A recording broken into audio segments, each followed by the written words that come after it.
ओम शांति। तो आज का बहुत सुंदर विषय है ब्रह्मा बाप समान बनने का पुरुषार्थ। वैसे तो नया साल चालू हुआ है और ये 18 जनवरी का समय चल रहा है। ये 18 जनवरी हमें ब्रह्मा बाबा की याद दिलाती है।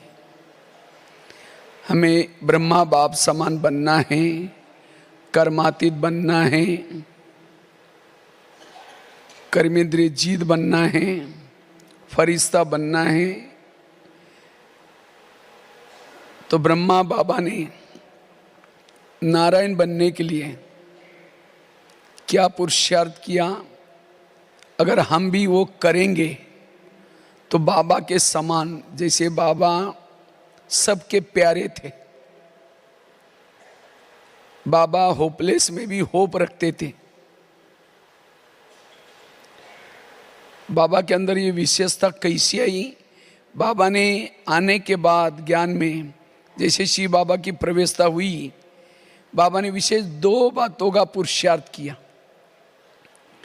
बाबा ने एक तो अशरीरी बनने का अभ्यास, आत्म अभिमानी बनने का अभ्यास, और दूसरा बाबा ने अपने इंद्रियों पर शासन करने का पुरुषार्थ। ये 2 पुरुषार्थ से बाबा नारायण बने, सबके प्रिय बने, सबके लिए उदाहरण मूर्त बने। अगर हम भी ये करेंगे, जिसको बाबा कहते हैं फॉलो फादर, हमें कोई नया प्लानिंग नहीं बनाना है। कई बार हम क्या करते हैं, सोचते हैं नया साल है, ये प्लानिंग बनाएंगे, ये करेंगे। कुछ समय के बाद वो सफल नहीं होते, क्योंकि अगर दुनिया के शास्त्र इकट्ठे करो, ग्रंथ इकट्ठे करो, कितना बड़ा पहाड़ बन जाएगा। लेकिन ये सब किसी लिए करते थे? विकार पर जीत प्राप्त करने के लिए, सुख और शांति के लिए। लेकिन विकार बढ़ते गए, आखिर शिव बाबा को आना पड़ा ब्रह्मा के तन में। और बाबा ने क्या किया? कहा कि बच्चे तुम आत्मा हो। इस एक आत्मा के पुरुषार्थ से ही हम विकार पर जीत प्राप्त कर सकेंगे,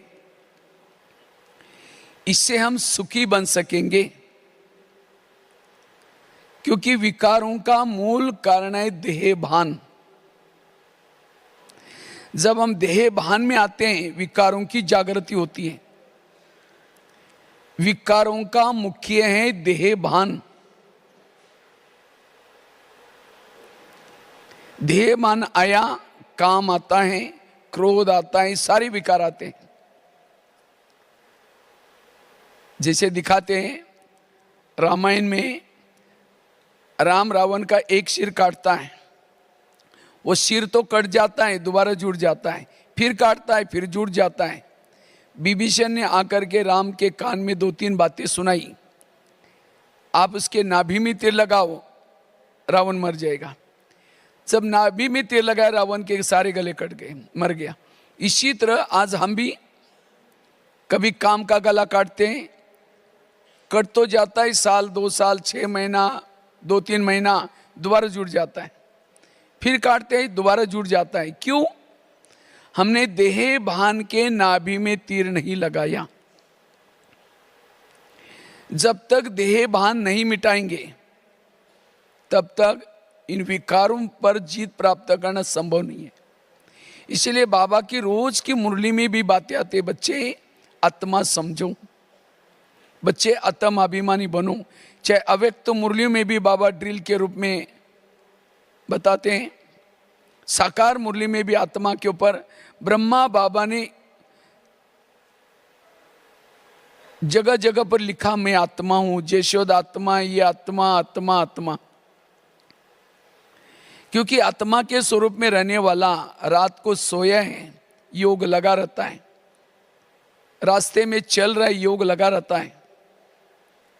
दादी जानकी जी भी हर क्लास में कहती थी, मैं कौन और मेरा कौन। जिस दिन हम पहले कोर्स किया था, यही बात सुनी थी। और बाकी सारा जो ज्ञान का विस्तार है, ये आत्मानुभूति करने के लिए है। 4 सब्जेक्ट भी आत्मा अनुभूति करने के लिए। इसलिए अगर मुझे बाप समान बनना है, ये पुरुषार्थ के ऊपर 20 नाखूनों का जोर लगा कर इसका पुरुषार्थ करना है। जब हम खुद को भूल जाते हैं तो खुदा क्या होता है, भूल जाता है।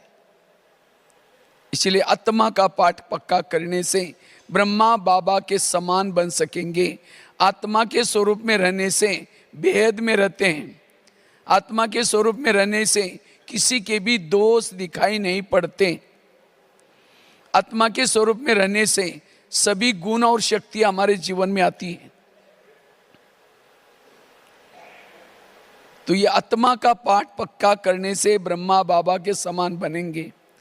दूसरा, बाबा ने रोज अपने बाबा की एक डायरी मिली थी, सुना है, और उसी डायरी में बाबा ने रोज अपने इंद्रियों का दरबार लगाते थे।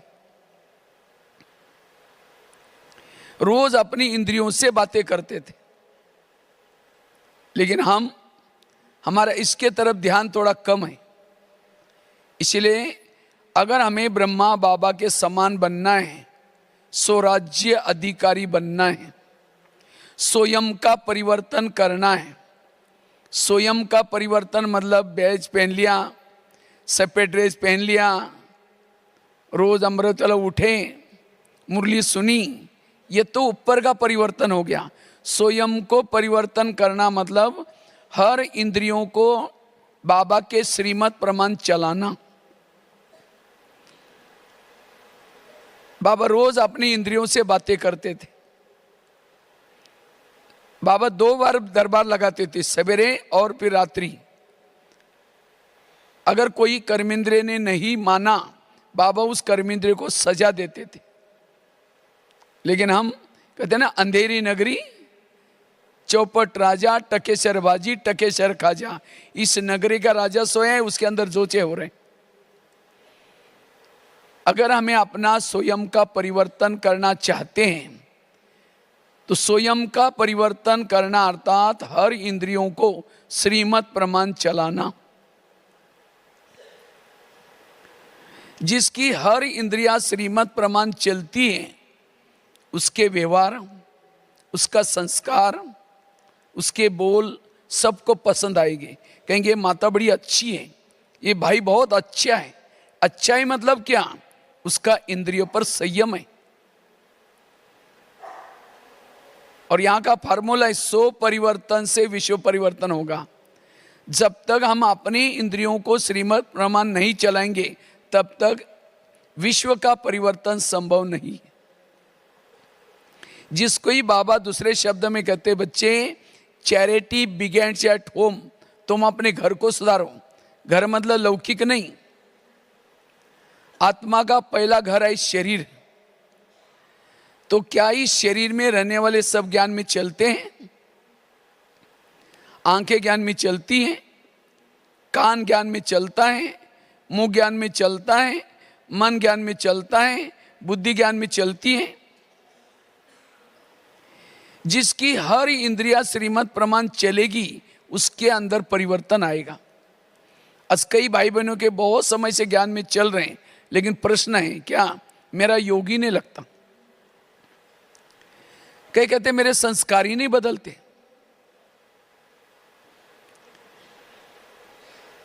कई कहते मुझे सहन ही नहीं होता है। इन सब का कारण है इंद्रियों की अधीनता।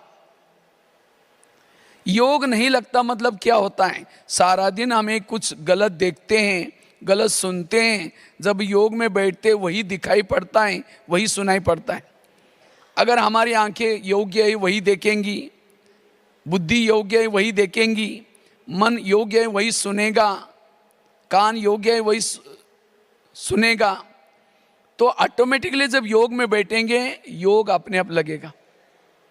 जो स्वराज्य अधिकारी है उसका योग लगेगा, उसके संस्कार बदल जाएंगे, उसके अंदर सहन शक्ति आएगी।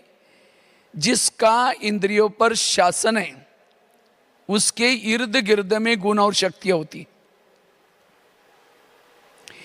जो इंद्रियों के अधीन है उसके इर्द गिर्द में आसुरी अवगुण और आसुरी शक्तियाँ होती हैं, नफरत होती है, घृणा होती है, वैर होता है, विरोध होता है। क्यों? इंद्रियों की अधीनता। नौका पानी के ऊपर से जाएगी, पार कराएगी, नौका के अंदर पानी आएगा, डुबा देगी। जो इंद्रियों को चलाता है वो जीवन में पार हो जाता है, सफल बन जाता है। जिसको इंद्रियां ही चलाती हैं वो जीवन में डूब जाता है, असफल हो जाता है। इसलिए ब्रह्मा बाबा ने पहले अपने आप को शक्तिशाली बनाने के लिए अपनी इंद्रियों का सहयोग लिया। सारे शास्त्रों का सार, सारे गीता का सार, सारे भक्ति का सार, हे अर्जुन तुम अपनी घोड़ी के लगाम अपने हाथ में रखो। सारे मुरलियों का सार भी इंद्रियों जीत बनो। आज हमको आंखें हमको चला रहे, मन हमको चलाता है। सामने से कोई व्यक्ति आता है तुरंत मन में थॉट चलना शुरू हो जाते हैं, इन्होंने हमको बहुत बार धोखा दिया है, ये बड़ा खराब व्यक्ति है, इन्होंने हमारी चुगली की है। मन सोचता रहता है, आत्मा चुपचाप सुनता रहता है। तुरंत मन से बातें करो। हे मन, जिसको भगवान कहता है मीठे बच्चे, और तुम उसके लिए बेकार बोल रहे हैं, खबरदार अगर उस आत्मा के भाई के बारे में तुम ऐसे सोचा तो तुमने तो सोच करके हमारी आपस में दूरियां पैदा की, संबंध खराब किया। इसलिए हर इंद्रियों पर, जैसे आजकल के मम्मी पापा इतना बिजी हो जाते हैं, बच्चा कहाँ जाता है, सारा दिन क्या क्या देखता है, क्या क्या सुनता है, किसके संग में जाता है, उनको देखने का पूछने का टाइम ही नहीं होता। और जब बच्चा गलत काम करता हूँ कि आंखें खुल जाती है, बच्चे ने ऐसा गलत काम कैसे किया। अगर रोज वो बच्चे की चेकिंग की जाती, बेटा तुमने क्या क्या देखा, किसके साथ में आज घूमे थे, तो बच्चा गलत काम करता ही नहीं। इसी तरह आज हम इतना अपने आप को व्यस्त कर दिया, हमारी आंखें सारा दिन क्या देखती हैं, हमारा मन सारा दिन क्या क्या सोचता है, कानों ने आज क्या क्या सुना, मुख ने क्या क्या बोला, उसको देखने का पूछने का हमको टाइम ही नहीं है। और कई दिनों तक मन वेरा सोचता है, आंखें गलत देखती हैं, तब अचानक काम क्रोध के संस्कार आ जाते हैं। फिर हम सोचते हैं कि ये क्या हो गया, अचानक नहीं होता है। इसलिए रोज हमें अपना दरबार लगाना, और कोई कर्मेंद्रिया नहीं सुनती उसको सजा देना। कई कहते आप सतयुग आएगा कब, सतयुग कब आएगा। बाबा ने तो कहा था कि संगम युग केवल 100 साल का ही होता है। 88 साल तो पूरा हो गया, अब 89 भी चालू होने वाला है। कुछ दिखाई तो नहीं पड़ता, कृष्ण जन्म कब लेगा, कई ऐसा इंतजार करते हैं। लेकिन सतयुग का गायन क्या है, एक धर्म, एक राज्य, एक कुल, एक मर्यादा, एक ये। तो क्या हमने अपना सतयुग शरीर में बनाया? शरीर में एक आत्मा का ही शासन है, या कभी कभी माया का भी शासन चलता है? डबल राज्य तो नहीं होगा ना। एक धर्म धारणा है, एक सभी इंद्रियों में एक मत है। जब सतयुग अंदर नहीं बनाया, बाहर सतयुग कैसे आएगा? इसीलिए सतयुग पहले अंदर बनाना, अपने अंदर बनाना। इसलिए ब्रह्मा बाबा के समान अगर बनना है, हमें ब्रह्मा बाबा ने ये जो पुरुषार्थ किया था स्वराज्य अधिकारी का, ये पुरुषार्थ करने की आवश्यकता है। इसी से हम स्वयं को बदल सकेंगे, परिवर्तन कर सकेंगे। क्योंकि इस स्वयं को परिवर्तन करने से विश्व अपने आप बदल जाएगा। ये दुनिया का, यह सैंपल दुनिया है शरीर। जैसे दुनिया में 3 लोग हैं, शरीर में भी 3 लोग हैं, आत्मलोग। दुनिया 5 तत्वों के है, शरीर भी 5 तत्वों का है। दुनिया में 70% पानी है, शरीर में भी 70% पानी है।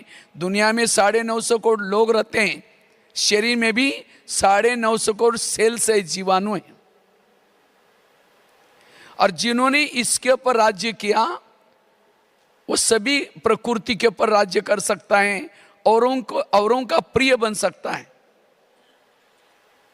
इसलिए स्वराज्य अधिकारी, आज की मुरली में भी बाबा ने कहा, ये पढ़ाई है ही राजाई बनने के लिए। राजाई के लिए है। तो राजाई कौन कौन बनेंगे, किसको किसको राजा बनना, हाथ खड़ा करो। सब महाराष्ट्र वाले बैठे ना, अच्छा सबको बनना है, बहुत अच्छा। लेकिन राजा कौन बन सकता है, जिन्होंने इंद्रियों पर शासन किया वो राजा बन सकता है। तो सभी ने हाथ खड़ा किया तो हम राजा बनने वाले हैं। तो क्या अपना अपना इंद्रियों पर शासन है, या मन को कहा ये मन तुम आधा घंटा परमधाम में जाना और मन कहीं मार्केट में चला जाता है, तो राजा कैसे बनेंगे। योग में बैठे हैं, आंखें बंद है, और मोबाइल में 11-12 बजे रात को भी देखेंगे तो उस समय बंद नहीं होती, टक टक करके देखती रहती है। इसका मतलब आंखें ज्ञान में नहीं चल रहे। इसलिए कभी कोर्स करो, किसका, इन इंद्रियों का कोर्स करो। इस ज्ञान में अकेले नहीं चलना, इस इंद्रियों का भी सहयोग लो। अकेले आत्मा ज्ञान में चलने से इस माया के युद्ध में विजयी नहीं बनेंगे। विजय का आधार इंद्रियों का सहयोग चाहिए। अगर इस माया के युद्ध में विजयी बनना है, हर इंद्रिया भी आपके सहयोगी चाहिए। कर्ण बहुत होशियार था महाभारत का, लेकिन कर्ण असफल क्यों बना, क्योंकि उसको अपने रथ ने धोखा दिया, रथ फंस गया। इसी तरह ज्ञान में बहुत होशियार हैं, लेकिन अगर इंद्रियां आपको धोखा देंगी आप असफल बन जाएंगे। इसीलिए जब कृष्ण जब रथ में आता है, बैठता है, पहले क्या करता है, घोड़ों से प्यार करता है, तब तपाता है घोड़ों को, क्योंकि विजय का आधार वो घोड़े भी थे। क्यों प्यार करता है, थपथपाता है, क्योंकि घोड़े अगर जाकर के दुर्योधन के सामने गिर जाएंगे तो क्या हो जाएगी, पराजय हो जाएगी। इसी तरह हमें भी अमृत वेला, जब रात को सो करके जब सवेरे अमृत वेला शरीर में प्रवेश करते हैं, अमृत वाला योग करते हैं, उसके बाद जब नहाते धोते हैं, अपने इंद्रियों से प्यार करो, घोड़ों से प्यार करो। हमारे घोड़े कौन से, कान। जब नहाते धोते कान से प्यार करो, हे मेरे कान, तुम मेरे इस राज्य के शान हो। आज तुम ऐसी कोई बातें ना सुनना जो मेरी पराजय हो जाए।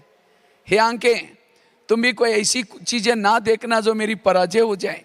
हे मुख, तुम भी कोई ऐसी बातें ना बोलना जो हमारे संबंध बिगड़ जाए, पराजय हो जाए। जब हर इंद्रियां आपकी सहयोगी बनेंगी तब आप विजय बनेंगे।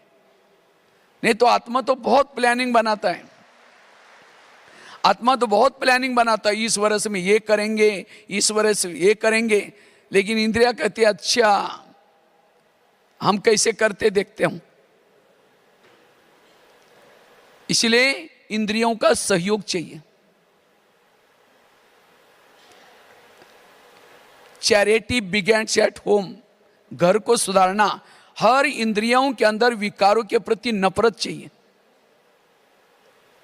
अगर इंद्रियों के अंदर विकारों के प्रति आकर्षण है, आप विजयी नहीं बनेंगे। जिसे भारत में अंग्रेज घुसे थे, कैसे घुसे थे, कहानियां तो पता है ना।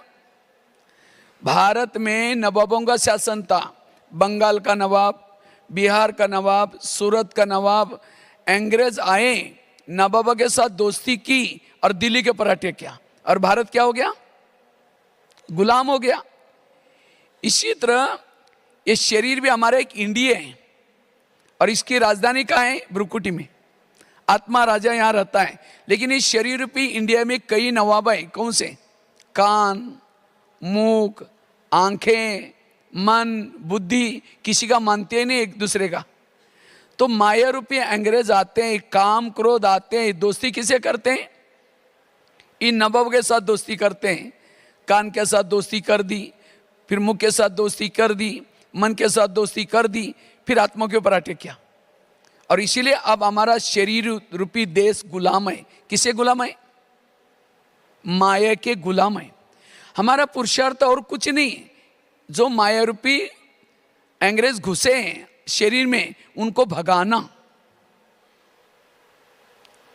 और जिन्होंने संगम युग में अंत तक माया रूपी अंग्रेज को नहीं भगाया, वो कोई भी जन्म में राजा नहीं बन सकता। कोई जन्म में राजा नहीं बन सकता। राजा बनने का आधार है स्वराज्य अधिकारी स्थिति। इसलिए ब्रह्मा बाबा ने रोज अपने इंद्रियों को सहयोगी बनाया, मन के साथ बात की, बुद्धि के साथ बात की, लेकिन हम ये पुरुषार्थ थोड़ा ध्यान नहीं देते और इसीलिए कभी कभी हम असफल बन जाते हैं, पराजय हो जाते हैं। भविष्य में राजाई का आधार क्या है? एक छोटा सा आईना आपको दिखाता हूं। उस आईने में आप देखना है कि हम क्या बनने वाले हैं।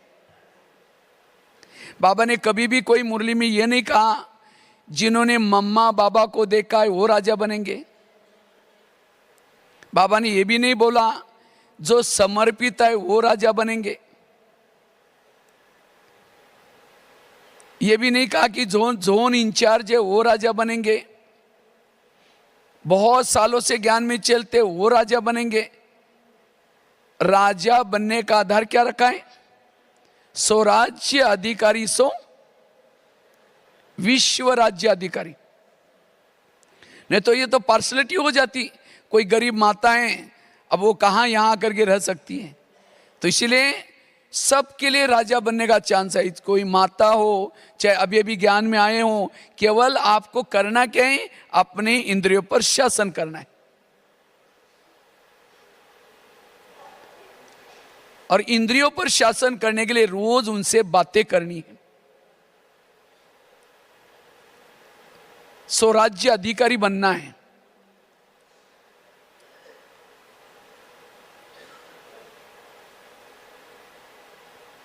जैसे भारत में अंग्रेज आए थे, उनको भगाए कैसे? भारत की जनता को जागृत किया। पहले कहानी आती थी ना, वो जालियनवाला बाग, नमक का सत्याग्रह, दांडी यात्रा निकाली, ये सब किसी लिए किया था? जो अंग्रेज घुसे थे उनको भगाने के लिए। कुछ नारे बनाए, वंदे मातरम। कहते हैं अंग्रेज लोग वंदे मातरम बोलने नहीं देते थे, उनको तो हिंदी नहीं आती थी। उनको लगता है वंदे मातरम मतलब हमको बोल रहे बांधो और मारो, वंदे मातरम बोलने नहीं देते थे। नारे बनाए अंग्रेजों, go back Simon, go back. मुझे लगता है तब से भारत में अखबार चालू किया। अखबार नहीं चलते थे पहले। अखबार के माध्यम से कहाँ क्या हो रहे हैं इसकी खबर जाना शुरू किया। उसके बाद मुझे लगता है पहला पेपर पुणे में केसरी चालू किया था लोकमान्य तिलक ने। गणपति का त्योहार तब से चालू किया, वो भी पुणे से चालू किया था। गणपति के बहाने लोग इकट्ठे होंगे, ये सब स्वतंत्र बनाने के लिए। और तब जाकर के जनता जागृत हुई, जनता ने नारा लगाया अंग्रेज गो बैक, और तब जाकर के अंग्रेज लोग चले गए। इसी तरह हमारे शरीर रूपी इंडिया में इस विकार रूपी अंग्रेज घुसे हैं, काम क्रोध घुसा है, उसको हमें भगाना है। तो हमें अपनी जनता को जागृत करना है। हमारी जनता कौन है? ये कान, मुंह, आंखें, मन, बुद्धि। इसीलिए बाबा रोज दरबार लगा करके उन जनताओं को अपने सहयोगी बनाया। और तब जाकर के बाबा के अंदर जो कितने सारे बाबा के गुण सबके प्रिय बने, ब्रह्मा बाबा, शिव बाबा जैसे बने, क्योंकि बाबा ने ये गुप्त पुरुषार्थ किया। तो इसलिए हमें भी बाबा के समान बनना है, तो इस पुरुषार्थ को अंडरलाइन करना है। जैसे बाबा ने आत्मा का पाठ पक्का किया और स्वराज्य अधिकारी बनने का पुरुषार्थ किया, तो इसी तरह ये पुरुषार्थ हमें भी करना है। हम बाप समान बन सकते हैं। नहीं तो कहते हैं ना, अंधा पीस रहे हैं और कुत्ता बैठ करके खा रहे हैं। हम योग लगाते हैं, अमृत वाला करते हैं, मुरली सुनते हैं, और सारा दिन आंखें गलत देखती हैं, कान गलत सुनता है, मन गलत सोचता है, जितना कमाए खत्म, जमा कुछ भी नहीं। जैसे प्रधानमंत्री दिल्ली में शांति में कब बैठेंगे? जब उसके पार्टी के सारे लोग अपनी ड्यूटी एक्यूरेट करते। एक ने थोड़ा कुछ कहा, कितना हलचल बन जाते हैं। इसी तरह आत्मा भ्रुकुटी में शांति में तब बैठती है जब हर इंद्रिया अपनी ड्यूटी एक्यूरेट करते हैं, कान ने गलत सुन लिया, आत्मा की नींद फिट गई, आंखों ने कुछ गलत देख लिया, आत्मा की नींद फिट गई, दुख और अशांति हो गई। इसीलिए हमें एक एक इंद्रियों को सहयोगी बनाना, ये स्वराज्य अधिकारी का पुरुषार्थ। स्वराज्य अधिकारी सो विश्व राज्य अधिकारी। कोई ज्ञान में चलता है तो चेक करो में हम क्या बनने वाले हैं। कोई ज्ञान में चलता है, धन से सेवा नहीं करता, ज्ञान भी दूसरों को नहीं सुनाता, इंद्रियों के भी अधीन है, लेकिन तो भी रोज ज्ञान योग कर रहे हैं, वो क्या बनता है? क्या बनेगा? दास दासी। दास दासी वो बनते जो उदास रहते हैं। और उदास कौन रहता है? भगवान पढ़ा रहे हैं, सतयुग में जा रहे, देवी देवता बन रहे, तो भी चेहरे में इतनी खुशी नहीं है। क्यों? इंद्रियों के अधीन है। अधीन वाला कभी अधिकारी नहीं बन सकता, अधीन वाला कभी खुश नहीं रह सकता। उसको पता है मैं हार गया हूं, हारा हुआ कभी खुश नहीं रह सकता। जो किसी का श्रृंगार नहीं करते ज्ञान योग से, वो भविष्य में श्रृंगार करने वाली बनेंगी। श्रृंगार कौन कराती है? दासियां क्या कराती हैं? श्रृंगार। और सतयुग में जब शादी होती है तो शादी में क्या दहेज में देते हैं? दासियां 500-400 दासियां दहेज में देती है। और वो दासियां क्या करते हैं? श्रृंगार। क्योंकि संगम युग में हमने श्रृंगार नहीं किया था। बाबा का कितना भी परसों भी मुरली में था, सूखे बादल नहीं बनो, बरसने वाले बादल बनो, सेवा करो। कितनी बाबा उमंग देता है। ये केवल महारथियों को नहीं, लेकिन आप सब के लिए। तो इसलिए अगर राजा बनना है, श्रृंगार करना है। कोई ज्ञान में चलता है, धन से सेवा करता है, ज्ञान भी दूसरों को सुनाता है, लेकिन वो इंद्रियों के अधीन है, वो क्या बनता है? साहूकार बनता है। साहूकार क्यों बना? क्योंकि धन से सेवा की, ज्ञान दूसरों को सुनाया, अनेक गुना होकर मिला, इसलिए साहूकार बना। कोई ज्ञान में चलता है, धन से सेवा नहीं करता, ज्ञान भी दूसरों को नहीं सुनाता, लेकिन इतना गुप्त पुरुषार्थ कर रहे हैं, इंद्रियों पर शासन है उसका, तो वो क्या बनेगा? क्या बनेगा? राजा। लेकिन कैसा राजा? कंगाल राजा। कंगाल शब्द नहीं होगा, लेकिन है राजा, लेकिन उसके पास कुछ भी नहीं है। नाम का राजा, काम का राजा नहीं है। और कोई ज्ञान में चलता है, धन से सेवा करता है, ज्ञान दूसरों को सुनाता है, इंद्रियों पर शासन है, वो है संपन्न राजा। तो चेक करो आपकी खुद की गाड़ी कौन से ट्रैक पर चल रहे। आप दास दासी के लाइन में हो, दासी के लाइन में हो, साहूकार के लाइन में हो, कंगाल राजे के लाइन में हो, या संपन्न राजा, अभी भी ट्रैक को बदल सकते हैं, अभी भी चांस है। इसलिए राजा बनने का पुरुषार्थ है। यहां बाबा पढ़ाई राजा बनाने के लिए पढ़ाता है, दास दासियों को नहीं। वो ऑटोमेटिकली जो नहीं करते अपने आप दासिया साहूकार, वो अपने आप चढ़ जाते हैं। लेकिन हमें लक्ष्य रखना है, और राजा बनने का आधार है ये स्वराज्य अधिकारी की स्थिति। स्वराज्य अधिकारी बनना, और ये ब्रह्मा बाबा के समान अगर हमें बनना है, ये जैसे बाबा ने पुरुषार्थ किया, हमें भी यही पुरुषार्थ करना है। इससे हम विकार जित बन सकेंगे। जैसे पहले जमाने में राजा एक किले में रहते थे, और किले के कई दरवाजे रहते थे। कोई भी अंदर आता था, उसकी चेकिंग होती थी, कहाँ जा रहे हैं, क्यों जा रहे हैं, किस लिए जा रहे हैं, चेकिंग होती थी। इसी तरह शरीर में हमारा एक फोर्ट है, किला है, और उस किले के कई दरवाजे हैं, कान, आंखें, मुख, मन, बुद्धि। लेकिन इस दरवाजे में कोई भी रोकने टोकने वाला नहीं है। इसलिए आत्मा की हालत गंभीर है। योग्य है वही सुनना, योग्य है वही बोलना, योग्य है वही सोचना, यह है स्वराज्य अधिकारी स्थिति। और संगम युग का जो स्वराज्य अधिकारी है, वो सुखी है, वो निर्विघ्न है। अगर आपके जीवन में कोई विघ्न है, विघन कहीं बाहर से नहीं आता। विघन 4 प्रकार के होते हैं। एक होता है जिन लोगों के बीच में रहते हैं उन लोगों के तरफ से आने वाले विघन, वो आपको तंग करेंगे, परेशान करेंगे, चुगली लगाएंगे, इधर की बातें उधर करेंगे, आपको संकल्प चलाने के निमित्त बनेंगे, वो भी एक विघन है। दूसरा विघन है पुराने संस्कारों के तरफ से विघन। कभी कभी लोग हमको कुछ नहीं बोलते लेकिन हमारे खुद के संस्कार जागृत हो जाते, इसे इंद्रियों के अधीन हो जाते हैं, समय वेस्ट हो जाता है। तीसरा विघन है प्रकृति का विघन, कभी गर्मी बढ़ेगी, सर्दी बढ़ेगी, कोई बीमारी आएगी। चौथा विघन है इंद्रियों के तरफ से आने वाला विघन। और इन चारों में से सबसे खतरनाक है इंद्रियों का विघन। अगर लोग आपको कितना भी तंग करते हैं, कुछ भी बोलते हैं, लेकिन आपकी इंद्रियां अंदर उसको लेते ही नहीं, तो भी आप निर्विघ्न रह सकते हैं।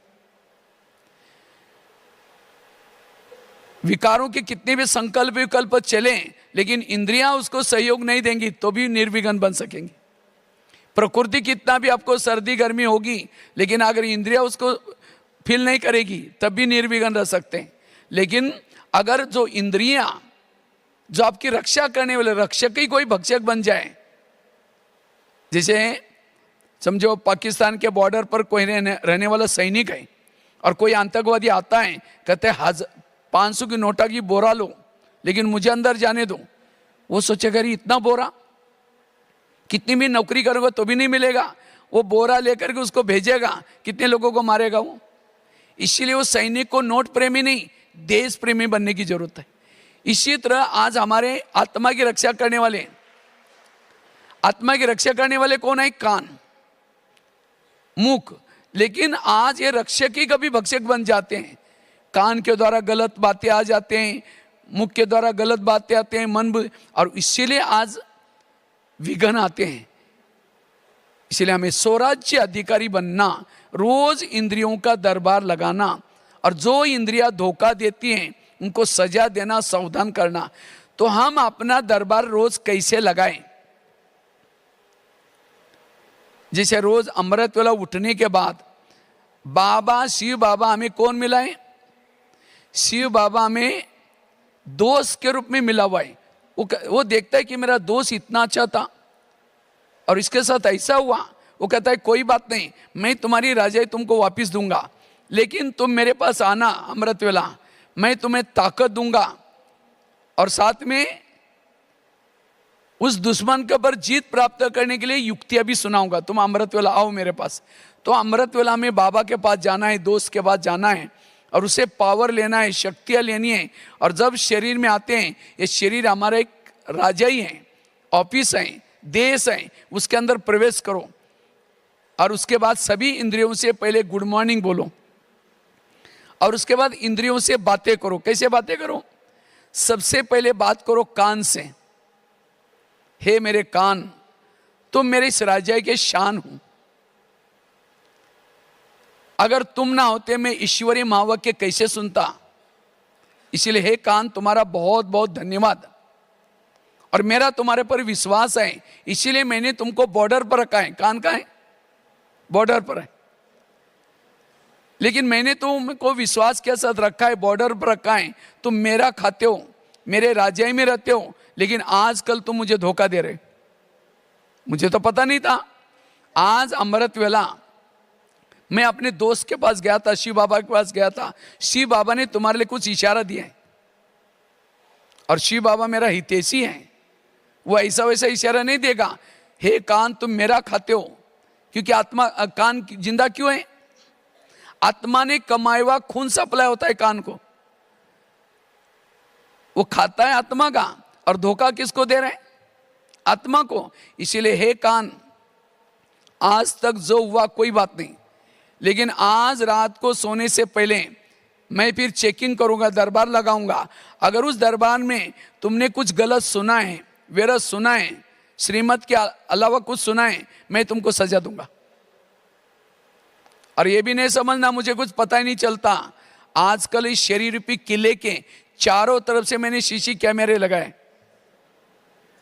आजकल जमाना है ना, तो हमारा शीशी कैमरा कौन सा? थर्ड आई, तीसरा नेत्र एक्टिव है, रॉन्ग क्या है, राइट क्या है, श्रीमत क्या है, सब पता है हमको। अगर तुमने कुछ गलत सुना मैं तुमको सजा दूंगा। आगे चलो,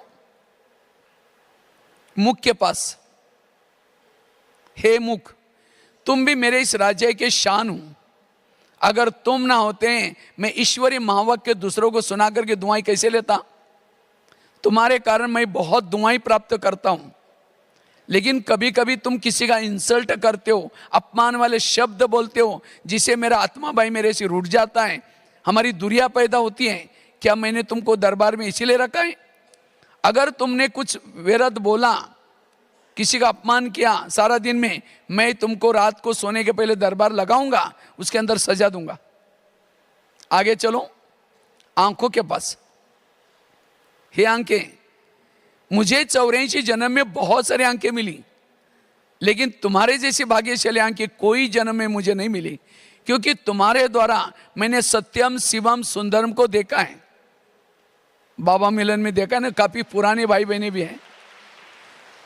ये बाबा को देखना साकार में ये बहुत बड़ा भाग्य है। जिसको दुनिया की आंखें तरस रहे, युगों से तरस रहे, साक्षात्कार करने के लिए तरस रहे, और तुमने उस प्रभु को साक्षात देखा हुआ है, घंटों तक देखा हुआ है, और एक बार दो बार नहीं 10 बार देखा हुआ है, खाते हुए देखा हुआ है, चलते हुए देखा हुआ है, बोलते हुए देखा हुआ है। तो क्या उस प्रभु को देखने के बाद तुम्हारा पेट नहीं भरा? तुम इस संसार की गंदी बातें, व्यर्थ बातें क्यों देखते हो? अगर तुम सारा दिन कुछ गलत देखेगा मैं तुमको सजा दूंगा। आगे चलो, पांव के पास, हे पांव तुम भी मेरे इस राज्य के शान हो। अगर तुम ना होते मैं सेवा करने के लिए कैसे जाता? सेवा की हाथ से कर्मना सेवा, लेकिन आदि दुआ तुमको मिल जाती है, पांव को मिल जाते हैं। मुख ने भाषण किया, आदि दुआ किसको मिली? पांव को। क्यों? पांव क्या करता है? घुटने के ऊपर पूरा बॉडी को उठा के लेके आता है।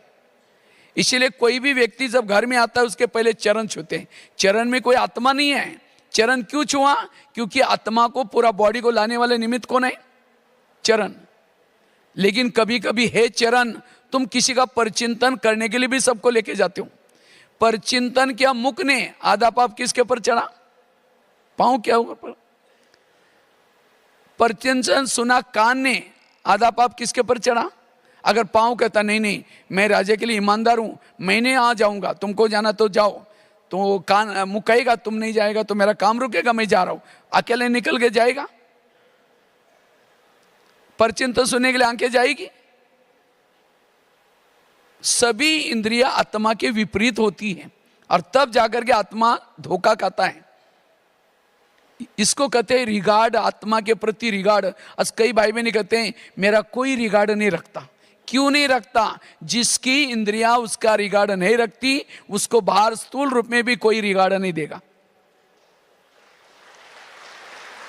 आज कई माता कहते हैं मेरे बच्चे मानते नहीं है, पति मानता ही नहीं। क्यों नहीं मानता? क्या उसकी इंद्रियां मानती हैं? आंखें मानती हैं, मन मानता है। जब ये नहीं मानेंगे, कौन बच्चे भी नहीं मानेंगे, पति भी नहीं मानेगा, कोई नहीं मानेगा।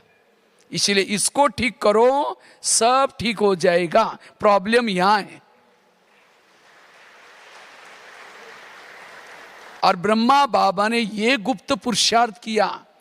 बाबा रोज डायरी में लिखते थे, धोखा, जिसने धोखा दिया उसको सजा देते थे। लेकिन आज हम दूसरों को दोषी बनाती है, ऐसा करता है, फलाना ऐसा करता है, लेकिन हमारे अंदर क्या रहे? इसीलिए बाबा कहते हैं आप यहां अपने आप को बदलने के लिए आए हो, दूसरे को बदलने के लिए नहीं आए हो। इसीलिए स्वयं को बदलो। ये समय दूसरों को देखने का नहीं है, ये समय है अपने आप को बदलने का। इसलिए स्वराज्य अधिकारी बनना, और जो स्वराज्य अधिकारी हैं वो विश्व राज्य अधिकारी बन सकता है।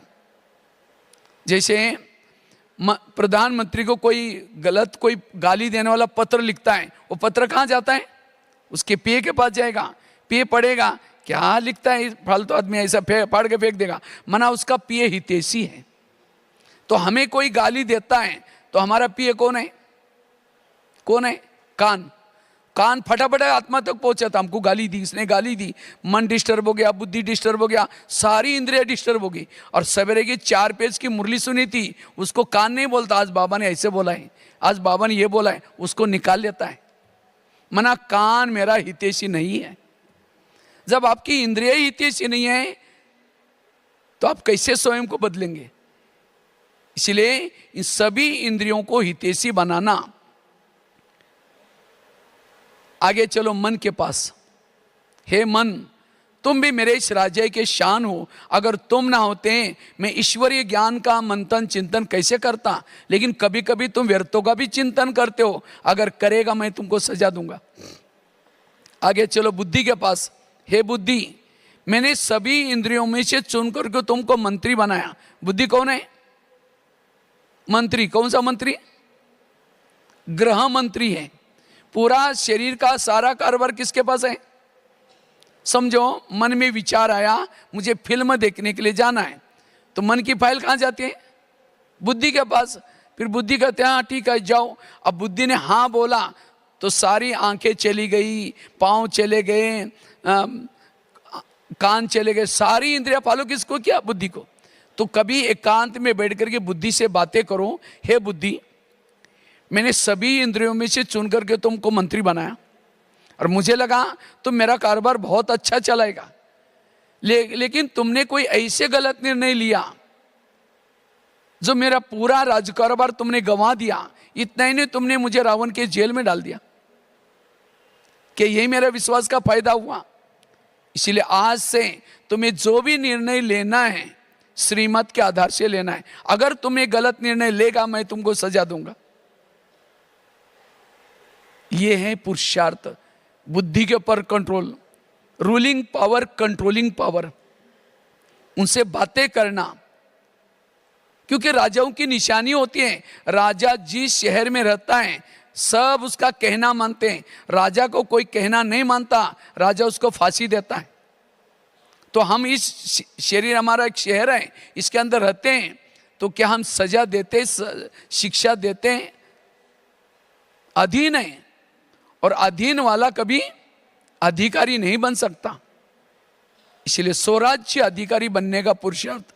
हम देखते थे, हमारी दादी जी यहाँ रहती थी, उस समय दादी जी को कई बाहर प्रोग्राम में जाना होता था, तो दादी क्या करती थी, क्लास में अनाउंसमेंट करती थी, सभी निवासी जो भी मधुवन निवासी, शांति, मैं कहीं बाहर जा रहे हूँ, आज शाम को मिलेंगे हम लोग। तो दादी सबसे मिलती थी और सभी एक एक डिपार्टमेंट की महिमा करती थी। देखो ये किचन वाले कितना मेहनत करते हैं, देखो ये सिक्योरिटी वाले कितना मेहनत करते हैं, कितना एक एक की मेहनत का महिमा करती थी, सबको प्यार करती थी, टोली खिलाती थी और कहती थी आप इस यज्ञ के ईंटें हो। तो सभी को उमंग आता था। दादी जब भी जाती थी सब उमंग से सेवा करते थे। यह है राजा की निशानी।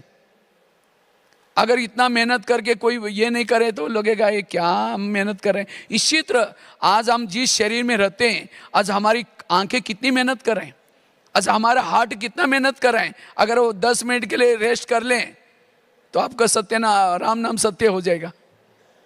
कितना दिन रात आपके लिए कितना मेहनत कर रहे हैं, कान कितना मेहनत कर रहे हैं, मन कितना मेहनत कर रहे हैं, लेकिन कभी हम इनसे प्यार किया, कभी बात किया, पुचकारा, कभी प्यार किया है?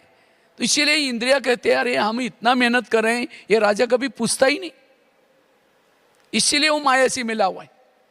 इसलिए इनसे प्यार करो, इनसे बातें करो। आज यहां से हम किसी औरों को बातें करते घंटों तक, लेकिन कभी इंद्रियों से बात। इसलिए जब तक ये इंद्रिय आपके सहयोगी नहीं बनेंगे तब तक आप इस माया के युद्ध में विजयी नहीं बन सकेंगे।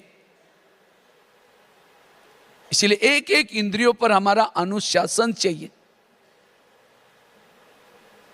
स्वराज्य अधिकारी का पुरुषार्थ चाहिए। राजाओं की निशानी होती है। राजा वो होता है जो दानी होता है। राजा के घर से कोई भी खाली तो हम इतना दान करते हैं। बाजू में कोई घंटी बजा करके कहते हैं देवी आओ मुझे दर्शन दो, देवी एक शब्द भी नहीं सुनाया, कंजूस है। बस में कहीं जा रहे हैं या ट्रेन में कहीं जा रहे हैं, यहां से अपने स्थान तक, बाजू में कोई बैठा, एक शब्द भी नहीं सुनाया उसको, कंजूस है।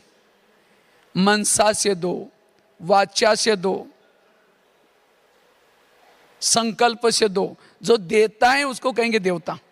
तो देने के संस्कार हमारे अंदर चाहिए, और जो चीज वो देगा वही चीज हमको मिलेगी। कहीं को क्या लगता है हम ब्रह्मा कुमारी में आएंगे हमको सब मिलने वाला है, लेकिन ये हमारी गलत फहमी है। यहां संगम में जो करेंगे वही चीज मिलेगी। अभी जो आपको पालना मिल रहे हैं, ये 63 जन्म में जो भक्ति की थी उसका फल हमें ज्ञान मिल रहा है।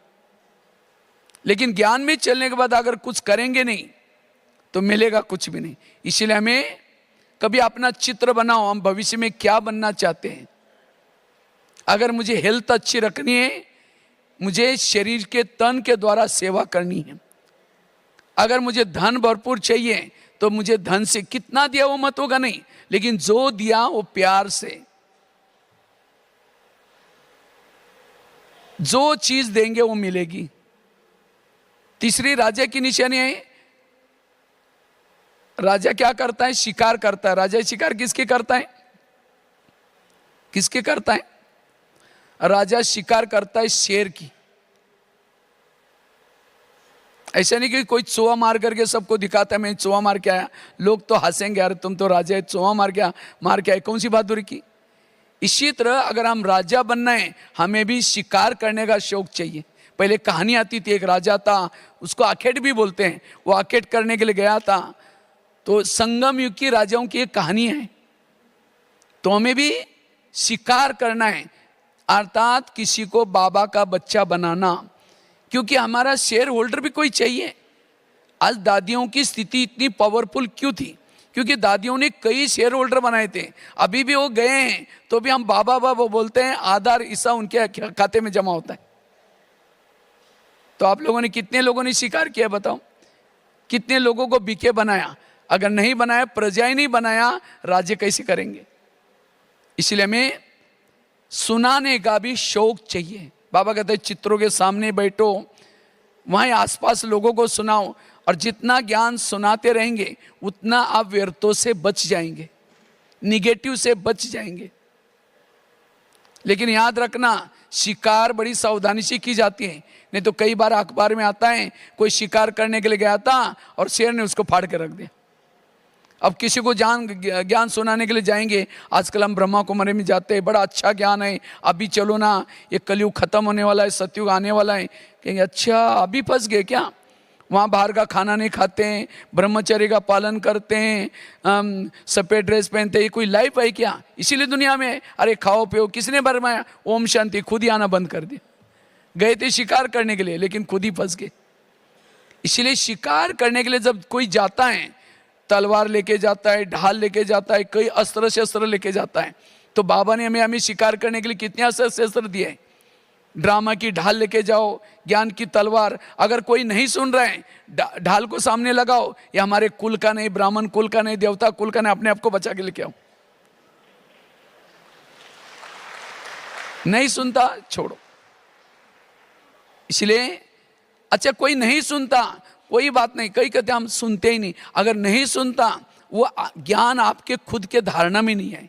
अगर आपके अंदर धारणा में है जरूर सुनेंगे। पंडित नहीं बनो, आचार्य बनो, खुद धारण करके वो सुनाओ, सुनेंगे। अच्छा नहीं सुनता, उसको सेंटर पर लेके आओ, वो शेर को मीठा मीठा बोल करके जाली में तो फंसाओ। हर शहरों में जालियां बना कर रखी है शेरों को पकड़ने के लिए। आपने वहां तक ला के बहनों के हवाले कर दो, मारने का काम बहनें कर देंगे। तो इससे हमको बहुत खुशी होती है। अगर किसी को बीके बनाया, वारिस बनाया, खुशी हो जाएगी, स्थिति अच्छी रहेगी। इसलिए हमें राजा बनने के लिए क्या करना है? शिकार करनी है। महीने में एक को बीके जरूर बनाओ, तो साल के कितने हो जाएंगे? 12 बीके हो जाएंगे। कितनी खुशी हो जाएगी। राजा बनने का आधार है, फलों का राजा किसको बोलते हैं? आम को बोलते हैं। वैसा तो बोलना चाहिए नारियल को फलों का राजा, लेकिन आम को बोला क्यों? क्योंकि आम के साथ सबका प्यार ज्यादा होता है। क्या निशान है? आम का सीजन जब आता है मुंह में लेके चूसेंगे, वो निकालते रहेंगे, मुंह में डालते रहेंगे, नहीं चूसते रहेंगे, वो खत्म भी हो तो भी गुटली को छोड़ेंगे नहीं। ये आम से प्यार कर रहे हैं। अब सूखा नारियल लेकर चूसो, 32 दांत है वो भी टूटेगा, मिलेगा कुछ नहीं। तो राजा बनने के लिए प्यारे बनो। अगर आप सामने से आ रहे हैं, आपको देख करके कोई रास्ता काटता है, चेहरा देखना पसंद नहीं करते हैं, आप राजा नहीं बन सकेंगे। अब देखो, दादियाँ जब यहाँ से हॉल से जब जाती हैं, सब लोग देखने के लिए कितना लाइन लगा करके खड़े रहते हैं। क्यों? उन्होंने अपने इंद्रियों पर शासन किया है, स्वराज्य अधिकारी हैं, इसीलिए उनको देखने के लिए। तो इसी तरह हमें भी कोई देख करके कोई रास्ता काटता है, पसंद नहीं, मतलब मेरे मुख में कंट्रोलिंग पावर नहीं है, मेरे वृत्ति में कुछ निगेटिव है, इसलिए मैं सबके प्यारे बनना है। जो सबका प्यारा है वो राजा है। और फलों का राजा आम को क्यों बोलते हैं? आम ऊपर से नरम होता है और अंदर से गुठली सख्त होती है।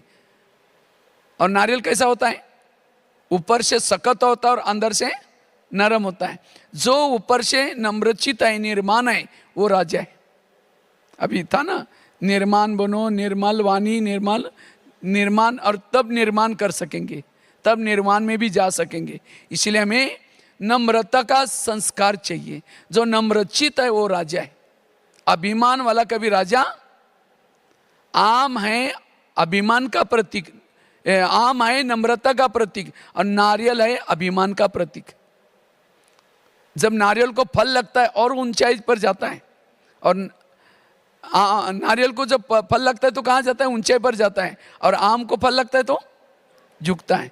जिसको ज्ञान में चलने के बाद कुछ विशेषता, एक कला आई, जो झुक करके रहता है, निर्माण रहता है, वो है राजा।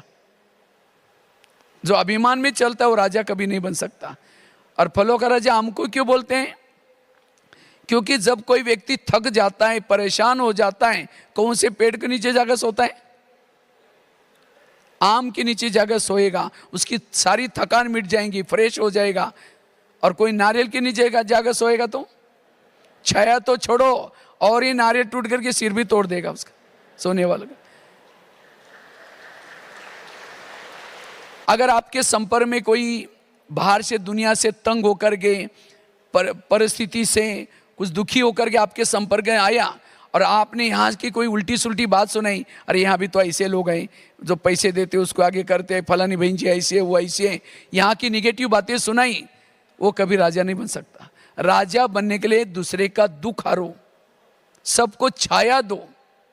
इसलिए इस वर्ष में अगर राजा बनना है, ये स्वराज्य अधिकारी का पुरुषार्थ करना है। इससे हमारे अंदर बाबा के समान, जो ब्रह्मा बाबा के संस्कार थे, बाबा के अंदर जो विशेषता थी, वो विशेषता आएगी। इसलिए इस वर्ष में, इसलिए भक्ति मार्ग में क्या करते हैं? नारियल को तोड़ते हैं। केवल नारियल का फल ला करके रखते नहीं, मूर्ति के सामने रखते नहीं, उसको तोड़ेंगे, उसका पानी डालेंगे, तोड़ करके सामने रखेंगे। इसी तरह ये आत्मा हमारी जो है, आत्मा नारियल का प्रतीक है। यह आत्मा का प्रतीक नारियल है। जैसे आत्मा का कलर लगभग केसरी होता है, दिखाते हैं हम लोग। और आत्मा में 3 शक्तियां होती हैं, मन, बुद्धि, संस्कार। इसी तरह नारियल को भी 3 होल होते हैं, और नारियल का कलर भी लगभग केसरी होता है। लेकिन नारियल ऊपर से कड़क होता है, और अंदर, उसके अंदर पानी होता है, खोबरा होता है। कितनी भी बीमारियां लग जा, कोई बीमारी होती है तो नारियल का पानी पीने से कई बीमारियां ठीक हो जाती।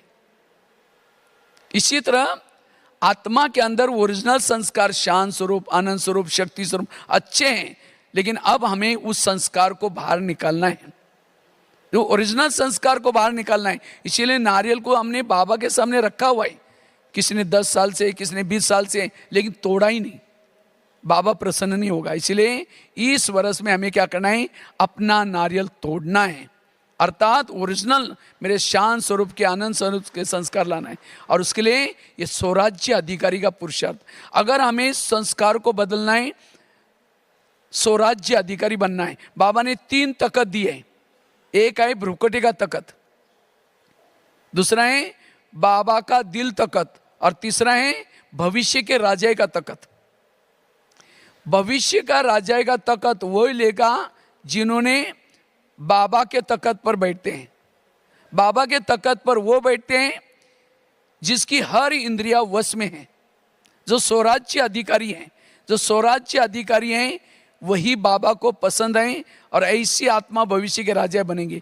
इसीलिए इस वर्ष में हमें जो ये 18 जनवरी में हमें क्या करना है, जैसे बाबा ने ये 2 बातों का पुरुषार्थ किया, इसी तरह में रोज अपना दरबार लगाना और चेक करना कौन सी इंद्रिया मुझे धोखा देती है, और रात को सोने के पहले दरबार लगाना 10 बजे। सबसे पहले कान से पूछो, कान तुम्हारा चार्ट कैसा रहा, तुम्हारा बहुत बहुत धन्यवाद, 7 बजे तुम्हारे द्वारा मुरली सुनी थी, लेकिन 12 बजे कोई माता जी आई थी और तुमने कुछ गलत बातें, सेंटर की बातें, कोई बहनों की बातें सुना रहे थे, तुमने नजदीक जाकर सुना था, और क्या हुआ, और क्या हुआ।